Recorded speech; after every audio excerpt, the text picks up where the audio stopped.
Hello everyone. Today we will learn about the legal pluralism in legal framework of land in India. Let me start with the introduction. India's land governance system is shaped by a dynamic interplay between statutory laws, customary practices and informal norms. This pluralistic legal framework has evolved over centuries, reflecting India's cultural, historical and social diversity. Understanding this complexity is vital for addressing land related disputes and ensuring equitable governance. The legal framework for land in India includes central statutory laws such as the Right to Fair Compensation and Transparency in Land Acquisition Act 2013 and 5th and 6th schedules in the Constitution, 73rd and 74th amendments in the Constitution, Panchayat Extension Scheduled Areas Act 1996, succession and inheritance laws, and a lot many state specific land laws which govern the taxation and revenue on land and urban properties, granting land rights and formalizing informal settlements, religious lands, protection of vulnerable communities and their customary tenures alongside customary and indigenous practices, land management which are often not properly documented in the record of rights but deeply rooted in local traditions. Legal pluralism, the coexistence of multiple normative systems, emerges as a key concept for interacting with these intersecting legal domains. In a diverse society like India, the significance of legal pluralism lies in the ability to mediate between competing claims over land. For instance, the Forest Rights Act 2006 recognizes the customary rights of Adivasi and forest dwelling communities, challenging the dominance of statutory frameworks. Similarly, informal urban land tenure systems highlight the ongoing relevance of plural legal norms in the cities. Recognizing the integrating these plural legal systems is essential for sustainable land governance. It ensures that the needs of marginalized communities such as Adivasis are addressed while fostering equitable development. As India continues to urbanize and industrialize, embracing legal pluralism offers a pathway to balance competing demands for justice, sustainability, and inclusivity. Now, let us understand the historical context. India's land governance has evolved through distinct historical phases, each shaping its legal and social frameworks. In the pre colonial period, land management was largely community driven, with customary practices rooted in socio cultural traditions guiding land use and ownership. Colonial era marked a significant shift with the introduction of revenue-centric systems like the permanent settlement, Rayotwari and Mahalwari. These systems prioritize revenue collection, often disregarding indigenous customs and communal rights. The imposition of modern law by the British disrupted traditional practices and laid out the foundation for legal pluralism as colonial laws began to coexist with existing customary norms. Post independence, India embarked on a major land reform, including the abolition of zamindari systems, implementation of land ceding laws, and redistribution of surplus land to reduce inequality. Despite these reforms, the dominance of state centric statutory laws persisted, offering limited recognition to the customary norms. This created a fragmented legal landscape where formal laws often clashed with traditional practices, further underscoring the complexities of legal pluralism in India. This historical evolution highlights the challenges of harmonizing diverse legal landscapes to achieve equitable and sustainable land governance. Moving on to the legal framework of land in India, India's legal framework governing land is multifaceted, rooted in constitutional provisions, diverse legislations, and judicial interpretations. It reflects the nation's socio-economic aspirations and its complex interplay of statutory and customary systems. Land governance in India is primarily a state subject under the 7th schedule of the Constitution, granting states significant autonomy in enacting land related laws. However, the evolution of property rights has undergone notable changes. Initially recognized as a fundamental right under Article 31, the right to property was redefined as a legal right through Article 300A after the 44th Amendment. This shift marked the state's increasing authority in regulating land for public purposes, setting a framework for balancing individual property rights and collective interests. There are some key laws further define India's land governance and its trajectory on practicing eminent domain theory. The Right to Fair Compensation and Transparency in Land Acquisition Act 2013 introduced transparency and participatory mechanisms in land acquisition, aiming to address historical grievances associated with dispossessions. The Forest Rights Act 2006 is another landmark legislation recognizing the customary and collective rights of Adivasi and forest dwelling communities over forest lands. Additionally, state specific tenancy and land reform laws address regional land issues, underscoring the diverse legal landscape. We can take a quick overview of the architecture in the plurality of land laws in India. The plurality reflects and binds together the various forms of equations and relationships an individual, a group, and an institution would hold with land. These can be primarily classified as formal laws, customary tenures and rights, and informal relationship and dependency on land. Well, while customary as well as the informal tenures diversify in their terms and conditions regionally, formal laws further can be categorized either based on its intended scale of impact or the purpose of the law is focused on. The intended scales of impact can be further classified into maybe urban areas, which include town, municipalities, and regional development boundaries, then state, and then country. This classification highlights the verticality in the pluralism of land laws, as they present the hierarchy in legal ecosystems surrounding land. The purpose based classification can be the acquisition, compensation, and rehabilitation laws. Then the second category would be rights recognition and protection laws. Third would be land governance, management, and revenue laws. And fourth can be the transfer and inheritance laws. This classification brings out the horizontality in the pluralism of land laws as they create a fabric of land related laws in Indian legislative landscape. The central laws also do not necessarily dictate land acquisition or management equally. For example, the Land Acquisition and Rehabilitation Act 2013, which belongs to the concurrent list, which means the seventh schedule of the Indian Constitution, can be enacted by the states as passed by the State Assembly, as well as Panchayat Extension to Schedule Areas Act 1996, for which the rules can be made state specific also, in compliance, of course, with the national laws. India's judiciary has played a critical role in interpreting and reconciling the statutory and customary dimensions of land governance. Landmark cases have clarified the scope of land acquisition laws and upheld the rights of marginalized communities. Courts have intervened to ensure procedural fairness in land disputes, interpreting constitutional principles to safeguard both individual and collective land rights. This evolving jurisprudence highlights the judiciary's role in shaping the land-related laws to reflect contemporary social and environmental imperatives. India's legal framework for land underscores the delicate balance between state power, individual rights, and customary practices. The interaction between constitutional provisions and progressive legislations like the Forest Rights Act and judicial interpretations like highlights the complexity and dynamism of land governance in the country. By addressing the competing demands of development, equity, and sustainability, this framework continues to evolve, reflecting the nation's socio-economic realities and diverse cultural heritage. Let's understand the concept and relevance of legal pluralism.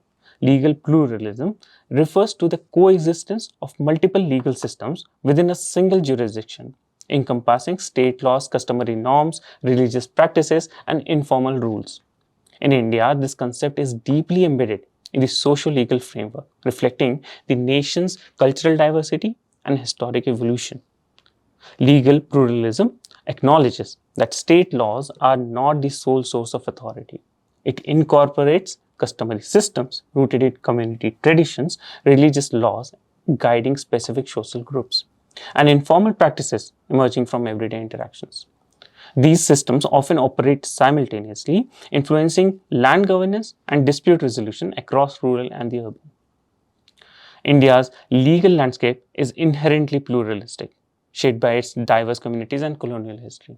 Customary norms in Adivasi regions, religious laws governing inheritance, and informal practices in urban slums coexist with statutory frameworks like the right to fair compensation and transparency in land acquisition, rehabilitation, and resettlement Act 2013, and various state level municipal and slum development laws.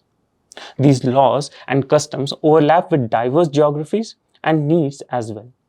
This pluralism reflects the country's attempt to balance the state-centric governance with the socio-cultural realities of its people. However, its coexistence often leads to tension, particularly when state laws clash with customary or informal systems, as seen in disputes over forest lands or slum evictions. The Adivasi protests against Coca-Cola in Plachimada, Kerala in early 2000s offer a compelling example of legal pluralism in practice. Here, a multinational corporation land use for a bottling plant clashed with the rights of indigenous communities. The Adivasis claimed their customary rights to the land and water, emphasizing their historical connection to the region. Their struggle highlighted the inadequacy of state laws in addressing indigenous claims, forcing the judiciary and policymakers to grapple with the coexistence of formal legal frameworks and traditional norms. The case also underscored the challenges of translating indigenous grievances into formal legal language. As Pooja Parmar explains, the process of integrating Adivasi narratives into state mechanisms often leads to the erasure of their unique cultural and historical claims. This highlights the need for a more inclusive approach that respects and incorporates diverse normative systems. Legal pluralism in India is both a challenge and an opportunity. It underscores the need to harmonize state laws with local and customary practices to ensure justice and equity. By recognizing and integrating these diverse systems, India can address land disputes more effectively while preserving its rich cultural heritage. Now, let's understand the applications of this legal pluralism. Legal pluralism plays a significant role in addressing diverse land governance challenges across rural and urban India. In rural areas, legal pluralism is evident in the recognition of forest dwelling communities, customary rights under the Forest Rights Act. This legislation acknowledges collective ownership and sustainable use of forest resources by indigenous groups. Additionally, the Panchayats Extensive Scheduled Areas Act 1996, which is called PESA in short, empowers Adivasis communities to govern land and resources in scheduled areas, reflecting customary practices. However, conflicts often arise between these traditional rights and state-centric development policies. In cities, legal pluralism is seen in the coexistence of formal land titles, informal settlements, and religiously governed properties such as temple lands and waqf. These overlapping systems often create ambiguity in property rights and governance, particularly during urban expansion and infrastructure development. Urbanization intensifies conflicts between statutory and customary laws as traditional practices often clash with state regulations. Infrastructure development projects highlight these tensions where local customs are frequently overlooked in favor of formal procedures. Legal pluralism underscores this need for harmonizing diverse systems to ensure equitable and inclusive governance in both rural and urban contexts. Legal pluralism in India, while accommodating diverse normative systems, presents significant challenges that can impede effective governance and equitable justice. The coexistence of multiple legal systems, state laws, customary norms, religious rules, and informal practices often leads to fragmentation. Overlapping jurisdiction and conflicting interpretations create disputes, inefficiencies, and legal ambiguities. For instance, Adivasi customary laws may clash with statutory frameworks in forest governance, delaying decision and exacerbating conflicts. Customary practices, though rooted in local traditions, frequently fail to protect vulnerable groups such as women, Dalits, and landless laborers. In patriarchal communities, customary norms often exclude women from inheriting or owning land, perpetuating gender inequality. Similarly, Dalits and other marginalized groups may face discrimination in systems where caste-based hierarchies influence customary laws. The enforcement of plural legal rights is often inconsistent or delayed, undermining the intended benefits of legal pluralism. For example, while the Forest Rights Act recognizes the rights of the forest dwelling communities, bureaucratic hurdles and resistance from state agencies frequently obstruct its implementation. Similarly, urban informal settlements governed by unwritten norms face eviction threats due to weak legal protections. The challenges of legal pluralism highlight the need for harmonizing diverse systems to reduce fragmentation, ensure inclusivity, and bridge implementation gaps. Strengthening legal frameworks, promoting the participatory governance, and prioritizing marginalized groups can help address these issues. By fostering Equitable integration of plural legal norms, India can enhance its capacity to govern land sustainably and justly. Moving on to the opportunities and innovations in legal pluralism, while challenging, presents significant opportunities to create innovative and inclusive approaches to land governance in India. Codifying customary laws can formalize traditional land rights and make them more robust and enforceable within the larger legal framework. The process requires sensitivity to ensure equity, particularly for the vulnerable groups like women and marginalized communities who are often excluded from customary practices. By bridging customary norms and statutory laws, India can protect indigenous and local community rights while addressing historical injustices. Inclusive decision making processes can empower communities and enhance the legitimacy of land governance. Laws like the Panchayats Extension to Scheduled Areas Act 1996 and the Forest Right Act 2006 demonstrate the importance of involving Adivasi and local communities in decisions affecting their land and resources. Expanding participatory mechanisms can strengthen trust, reduce conflicts, and ensure sustainable land use. Technology also offers transformative potential in addressing the complexities of land governance. Geospatial technologies enable precise mapping and transparent documentation of land records, reducing ambiguities and disputes. Projects like the Digital India Land Records Modernization Program, which is DILRMP, leverage such tools to streamline record management. Additionally, the blockchain technology ensures secure, tamper proof land transactions, promoting trust and reducing fraud. These innovations can bridge gaps in governance and enhance the efficiency of legal pluralism. Legal pluralism embodies both challenges and opportunities in India's land governance ecosystem. On one hand, it can fragment systems and marginalize vulnerable groups. On the other, it provides avenues for inclusive reforms and innovative solutions. Harmonizing diverse legal systems is crucial to ensuring justice, sustainability, and equity. This requires codifying customary laws, fostering community participation, and adopting advanced technologies. As we move towards an end of this lecture, I encourage you to reflect on these contemporary land disputes and explore actionable solutions to balance development with the preservation of cultural and historical land rights. How can we, as policymakers, activists, or citizens, contribute to this harmonized approach?